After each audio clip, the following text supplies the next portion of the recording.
Hi friends, చాలా రోజుల తర్వాత మళ్ళీ ఒక మంచి కంటెంట్తో మీ ముందుకు వచ్చాను. అదేంటంటే మా స్కూల్లో ఒక కొత్త నేమ్ బోర్డ్ని ఏర్పాటు చేశారు. ఈ పిక్లో మీరు చూస్తున్నటువంటిది పాత బోర్డు ఇట్లా పడి ఉండేది. దీని వెనకాల చాలా కష్టం ఉంది. ఇక్కడ మీరు పిక్లో చూడొచ్చు. మా స్కూల్లోని సీనియర్ స్కూల్ అసిస్టెంట్ అయినటువంటి కేఎస్ గారు దగ్గరుండి మరి దీన్ని వెల్డింగ్ పనులు చేపిస్తున్నారు. తర్వాత అదేవిధంగా దీన్ని ఫిక్స్ చేయించేటువంటి పనులు కూడా చేపిస్తున్నటువంటి పిక్నిక్ మీరు చూడొచ్చు. సరే, ఎవరో ఒకరు బాధ్యత తీసుకోకపోతే ఇలాంటి పనులు పూర్తి కావు. తర్వాత ఇక్కడ ఇదిగోండి, ఇది ఎక్కడ ఉందనేది, స్కూల్ ఎక్కడ ఉందనేది చాలామందికి తెలియదు.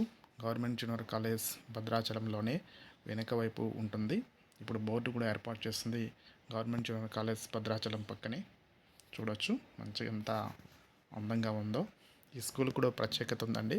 ఇది 1875 సంవత్సరంలో, అంటే బ్రిటిష్ వారు మనల్ని భారతదేశాన్ని పరిపాలించేటువంటి సమయంలో ఏర్పాటు చేశాం.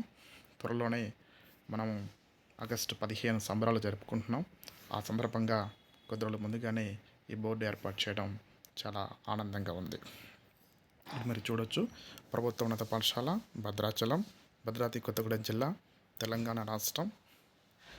507111 6వ తరగతి నుండి 10వ తరగతి వరకు తెలుగు మరియు ఇంగ్లీష్ మీడియం.